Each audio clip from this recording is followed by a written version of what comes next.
Hello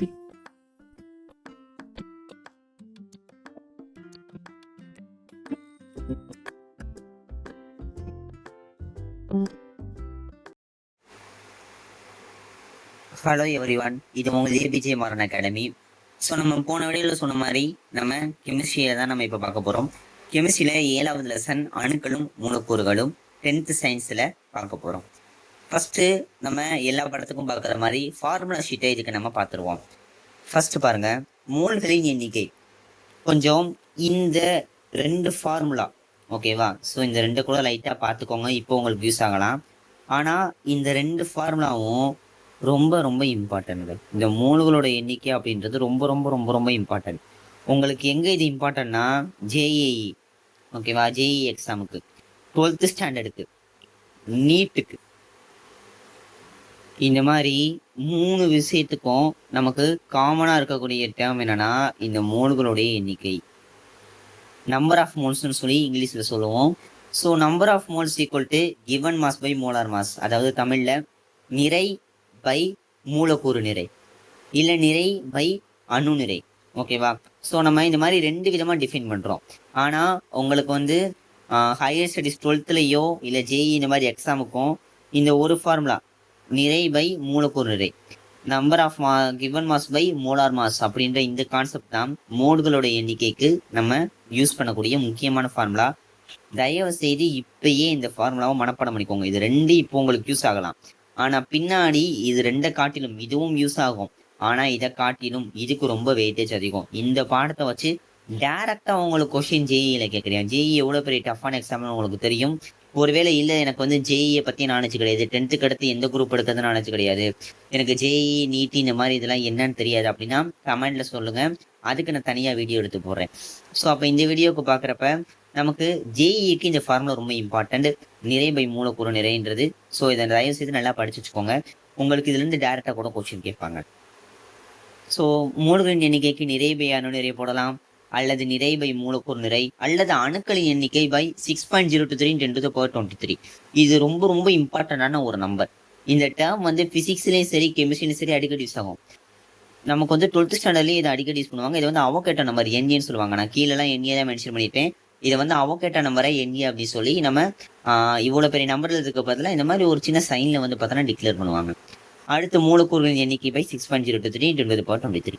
இது மூலங்களின் எண்ணிக்கைக்கான 4 formula. அதுக்கடுத்து SDP, திட்ட வெப்ப அழுத்த நிலை மோல் எண்ணிக்கை. ஸோ எஸ்டிபினா திட்ட வெப்ப அழுத்த நிலை, ஸ்டாண்டர்ட் டெம்பரேச்சர் அண்ட் ப்ரெஷரில் மோலோட எண்ணிக்கை எப்படி இருக்கும் அப்படின்னா given volume by molar volume. அதாவது உங்களுக்கு வால்யூம் கொடுத்துருவியான், அதோட மோலார் வால்யூமை நம்ம டிவைட் பண்ணுற மாதிரி இருக்கும். மோலார் வால்யூம்னா என்ன அப்படின்னா மோலார் பருமன் 22.4 லிட்டர் அல்லது 22,400 மில்லி லிட்டர் அப்படின்றது தான் மோலார் பருமன். ஸோ இது ஸ்டாண்டர்டான ஒரு மோலார் பருமன்னா 22.4. இது மோலார் வால்யூம் சொல்லுவாங்க. எப்படி அவகேட்டோ நம்பர் ஒரு ஸ்டாண்டர்டோ அதே போல் இந்த மோலார் வால்யூம் அப்படின்றதும் இட்ஸ் வில் பி ஸ்டாண்டர்டான ஒரு கான்செப்ட் தான். அதுக்கடுத்து நிறை வேணும் அப்படின்னா மூலக்கூறு நிறை மூலக்கூறு எண்ணிக்கை இன்ட்டு என்ஏ, அதாவது அவகேட்டோ நம்பர். ஸோ உங்களுக்கு இந்த ஃபார்முலா எப்படி டிரைவ் ஆச்சுன்னு சொல்லி ஒரு ஐடியா இருக்கா? ஸோ இல்லாட்டினாலும் பரவாயில்ல, நான் உங்களுக்கு சின்னதாக ஒரு எக்ஸ்ப்ளனேஷன் கொடுத்துறேன். இந்த ஃபார்முலா டிரைவ் ஆனது இந்த ஃபார்முலா வச்சு. எப்படிரா சொல்கிறேன்? மோல்களோட எண்ணிக்கைக்கும் நிறைக்கும் என்ன சம்மந்தம்? மோல்களோட இந்த எண்ணிக்கையில் நம்ம என்ன பார்த்துருக்கோம்? மோல்களோட எண்ணிக்கைனா நிறை பை மூலக்கூறு நிறைன்னு பார்த்துருக்கோமா? அப்போ நான் இங்கே ஸ்டஃபாக உங்களுக்கு எழுதி காமிக்கிறேன், புரியுதான்னு பாருங்கள். நிறை பை மூலக்கூறு நிறை, ஓகேவா? அப்போ நிறை பை மூலக்கூறு நிறை இதுவும் மோலோட எண்ணிக்கை தான், இதுவும் மோலோட எண்ணிக்கை தான். அப்போ 2 ஈக்குவல் தானே? அதாவது 1 + 5 நாளும் 6 தான், 4 + 2 நாள் 6 தான். அப்போ 2 ஈக்குவல் தானே? 4 + 2 = 5 + 1 தானே? அந்த கான்செப்ட் தான் இங்கேயும். நிறை பை மூலக்கூறு நிறைனாலும் மூலக்கூறு எண்ணிக்கைனாலும் மோல்களோட எண்ணிக்கை தான், அப்போ ஈக்குவலாக தான் இருக்கும். அப்போ இதை மூலக்கூறு எண்ணிக்கை பை அவகேட்டோ நம்பர் என்ஏ. இங்கே எனக்கு நிறை மட்டும் வேணும் அப்படின்றப்ப நான் இதை கொண்டு போனால் மூலக்கூறோட எண்ணிக்கை இன்ட்டு மூலக்கூறோட நிறை பை அவகேட்டோ நம்பர் இந்த ஃபார்முலா டெரிவ் ஆயிரும். அப்போ உங்களுக்கு பார்த்தீங்கன்னா இந்த சின்ன ஃபார்முலா எதுலேருந்து வந்திருக்கு? இந்த ஃபார்முலாவையும் இந்த ஃபார்முலா 2 கம்பைன் பண்ணால் இந்த ஃபார்முலா. நீங்கள் இந்த மாதிரி கான்செப்டை புரிஞ்சு படிச்சிங்கன்னா உங்களுக்கு இந்த ஃபார்முலா மறக்காது. பரீட்சைக்கே போகிறீங்க, நிறை கண்டுபிடிக்க சொல்றேன், ஃபார்முலா மறந்து போச்சு, கான்செப்ட் உனக்கு தெரியுது. நிறைனா நமக்கு இந்த ஃபார்முலா வச்சு வருமே, அப்ப இப்படி போடலாமே அப்படின்னு சொல்லி உங்களுக்கு கான்செப்ட் தெரிஞ்சு நீங்க தூக்கிடலாம்.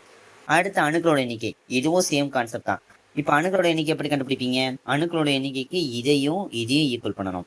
அணுக்களோட எண்ணிக்கை தான் வேணும். அப்ப இதை அங்கிட்டு கொண்டு போனா நிறை இன்ட்டு NA/, அணு நிறை. உங்களுக்கு டேரக்டா இந்த மாதிரி இந்த 4 ஃபார்முலாவை நீங்க மனப்பாடம் பண்ணிக்கிட்டா இதுக்கு அடுத்து வரக்கூடிய ஃபார்முலா இருந்து நீங்க டெரிவ் பண்ணலாம். சரி, மூலக்கூறோட எண்ணிக்கை நீங்களே சொல்லிடுவீங்க, இதையும் ஈக்குவல் பண்ணணும். அப்ப எனக்கு மூலக்கூறோட எண்ணிக்கை வேணும்னா இதை அங்கிட்டு கொண்டு போகணும். அப்ப நிறை இன்ட்டு NA/, மூலக்கூறு நிறை. அடுத்து தனிம நிறை சதவீதம், இதை வச்சு கொஞ்சம் கொஸ்டின் கேட்குறாங்க. ஓகேவா? ஸோ குறிப்பிட்ட தனிமத்தோட நிறை பை சேர்மத்தோடைய மூலக்கூறு நிறை இன்ட்டு 100%. ஸோ நமக்கு ஒரு தனிமம், உதாரணத்துக்கு CO2ன்ற ஒரு தனிமம் எடுத்துக்கிட்டோம்னா இதுல கார்பன் மட்டும் வேணும் அப்படின்னா கார்பனுடைய தனிமத்தோடைய நிறை என்னன்னு போட்டுட்டு இந்த CO2 உடைய நிறை என்னன்னு சொல்லி கீழே போட்டுட்டு இந்த கட்டடல வகுத்தா எனக்கு தனிமத்தோடைய நிறை சதவீதம் கிடைச்சிடும். ஓகே, ஸோ இப்போ அதுக்கடுத்து ஒப்பு மூலக்கூறு நிறைன்னு சொல்லி ஒரு கான்செப்ட் கொண்டு வராங்க. ஒப்பு மூலக்கூறு நிறை ஈக்குவல் டு 2 இன்ட்டு ஆவி அடர்த்தி, வேப்பர் டென்சிட்டி. அதாவது இது ஒப்பு மூலக்கூறு நிறை காட்டிலும் நீங்க இதை மோலார் மாஸ்ன்னு எடுத்துக்கலாம், அதாவது மோலார் நிறை. ஓகேவா? MM equal to 2 into vapour density.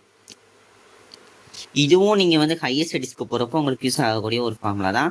உங்களுக்கு 12th ஸ்டாண்டர்டில் ஃபர்ஸ்ட் லெசன் இருக்கும். ஓகேவா? நீங்க இப்பயே 12th போட்டு மைண்ட்ல ஏற்றிக்க வேணாம். நான் கொடுக்குறதெல்லாம் உங்களுக்கு ஜஸ்ட் ஒரு ஐடியா தான். 12th இது இருக்கு அப்படின்னா நீங்க கொஞ்சம் அவேரா படிப்பீங்க அப்படின்றதுனால தான் உங்களுக்கு சொல்றேன். இது 12th ஸ்டாண்டர்ட்ல ஃபர்ஸ்ட் சப்ஜெக்ட்ல ரொம்ப ரொம்ப இம்பார்ட்டன்டான ஒரு ஃபார்முலா. ஓகேவா? இதை வச்சுதான் உங்களுக்கு எம்பிரிக்கல் மோலிகுலர் ஃபார்முலான்னு சொல்லி ஒரு கான்செப்ட் வரும். அது ரொம்ப முக்கியமான 5 மதிப்பெண் வினாவா, சாரி 11th கேட்பாங்க. ஆனா இது JEE அந்த மாதிரி போட்டி தேர்வுக்கும் உங்களுக்கு யூஸ் ஆகும். 12th பாக்குறப்ப இது எப்பயாவது ஒரு காதை யூஸ் ஆகும். இது பேசிக்கா 12th அவ்வளவா வராது, பட் 11th JEE எக்ஸாம்லையும் யூஸ் பண்ணக்கூடிய ஒரு முக்கியமான formula. So molecular mass equal to 2 into vapour density. நமக்கு கூட இதை டிடெக்ட் பண்றதுக்கான இது இருக்குன்னு நினைக்கிறேன் 10th. ஸோ அது இருந்துச்சுன்னா அதையும் நான் உங்களுக்கு எடுத்து போடுறேன். பருமன் ஈக்குவல் டு மோல்களின் எண்ணிக்கை பை மோலர் பருமன். இது எங்க இருந்து வந்துச்சு? நம்ம முன்னாடி கான்செப்ட்ல பார்த்தோம், மோல்களின் எண்ணிக்கை ஈக்குவல் டு பருமன் பை மோலார் பருமன். ஒருக்கா மோல்களின் எண்ணிக்கை ஈக்குவல் டு பருமன் பை மோலார் பருமன். எனக்கு இதுல பருமன் வேணும்னா மோல்களின் எண்ணிக்கை இன்ட்டு மோலார் பருமன், அந்த ஃபார்முலா வச்சு அப்படி டிரைவ் பண்ணிடலாம். அணுக்கட்டு எண், இது உங்களுக்கு இப்போ கொஞ்சம் இம்பார்ட்டன்ட், இதுல இருந்து கேட்பாங்கன்னு நினைக்கிறேன். ஸோ மூலக்கூறு நிறை பை அணுவுடைய நிறை, இது ரெண்டையும் டிவைட் பண்ணா அதான் அதோடைய அணுக்கட்டு எண். அது போக கீழே ஒரு சில எலமெண்ட்ஸ் உடைய அணு எண்ணையும் நிறை எண்ணையும் கொடுத்துருக்கேன். இந்த 10 எலமெண்ட்ஸ் அப்படின்றது ரொம்ப ரொம்ப ரொம்ப ரொம்ப இம்பார்ட்டன்டான ஒன்று. ஆக்சிஜன், நைட்ரஜன், ஹைட்ரஜன், கார்பன், அதெல்லாம் ரொம்ப ரொம்ப இம்பார்ட்டன்டான ஒன்று. ஸோ இதில் ஆக்சிஜனை பொறுத்த வரைக்கும் அணு எண் 8, நிறை எண் 16, நைட்ரஜனுக்கு அணு எண் 7, 14, ஹைட்ரஜனுக்கு 1 1. என்னையா சொல்ற, ஹைட்ரஜனுக்கு 1ன்னா 2 தானே வரும். நம்ம நிறைய பேர் இப்படி தான் நினைப்போம், 8 2 16, 7 2 14, அப்படி 2 2 கூட்டிட்டு போகண்டா அப்படின்னு வச்சு நீ ஈஸியாக கண்டுபிடிச்சலாம் அப்படின்னு. அப்படி பார்த்தா 17 2 உனக்கு 31 வருமா? வாய்ப்பு இல்லைல்ல. ஆனால் 31 வந்திருக்கு.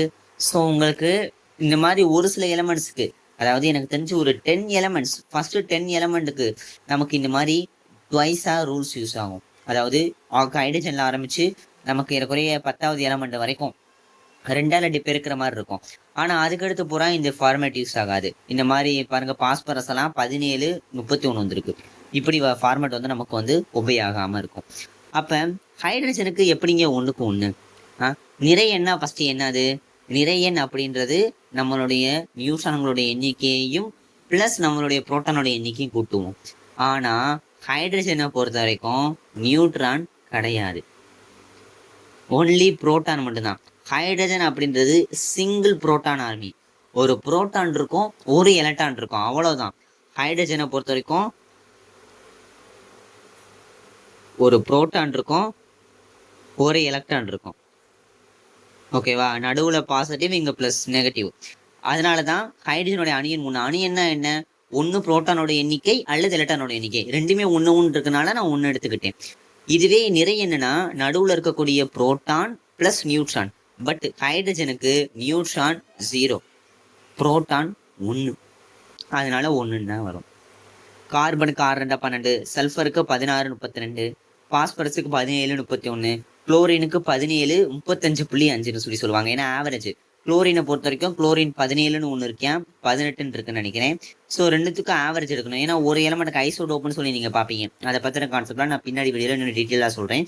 அதுக்கு ஆவரேஜ் எடுக்கிறப்ப 35.5, கால்சியத்துக்கு 20க்கு 40, அலுமினியத்துக்கு 13-27, போரானுக்கு 5-10. இதுக்கெல்லாம் நீங்க ஆனியன் ஞாபகம் வச்சுக்கோங்க, நிறை என்ன நல்லா ஞாபகம் வச்சுக்கோங்க. ஏன்னா மூலக்கூறு நிறைய கண்டுபிடி அப்படி சொல்லி டைரக்டா கொஸ்டின் கேட்கறியான். O2 மூலக்கூறு நிறை, CO2 மூலக்கூறு நிறை கண்டுபிடி சொல்லி உங்களுக்கு கம்பல்சரிலையோ இல்லை எதையாவது ஒன்றுல வச்சிடுறேன். அப்படின்றப்ப நீங்க இந்த மாதிரி ஒரு முக்கியமான ஒரு 10 எலிமெண்ட்ஸ் நான் எடுத்து போட்டிருக்கேன். ஓகேவா? ஸோ இதை மட்டும் நான் தெளிவாக பார்த்துக்கோங்க. அவ்வளோதான். ஸோ நம்ம இப்போ கெமிஸ்ட்ரியில் ஃபார்முலா ஷீட்டை கம்ப்ளீட் பண்ணிட்டோம். இதுக்கு அடுத்து இந்த லெசனில் இருக்கக்கூடிய இம்பார்ட்டண்டான கொஸ்டின்ஸ் தான் உங்களுக்கு நான் எடுத்து நெக்ஸ்ட் வீடியோவில் பார்ப்போம். அது வரைக்கும் இது போன்ற வீடியோக்களை தொடர்ந்து நீங்கள் பார்க்க நம்ம சேனலை சப்ஸ்கிரைப் பண்ணிக்கோங்க. மேலும் பக்கத்தில் இருக்கிற பெல் ஐக்கானையும் கிளிக் பண்ணிக்கோங்க. அந்த லைக்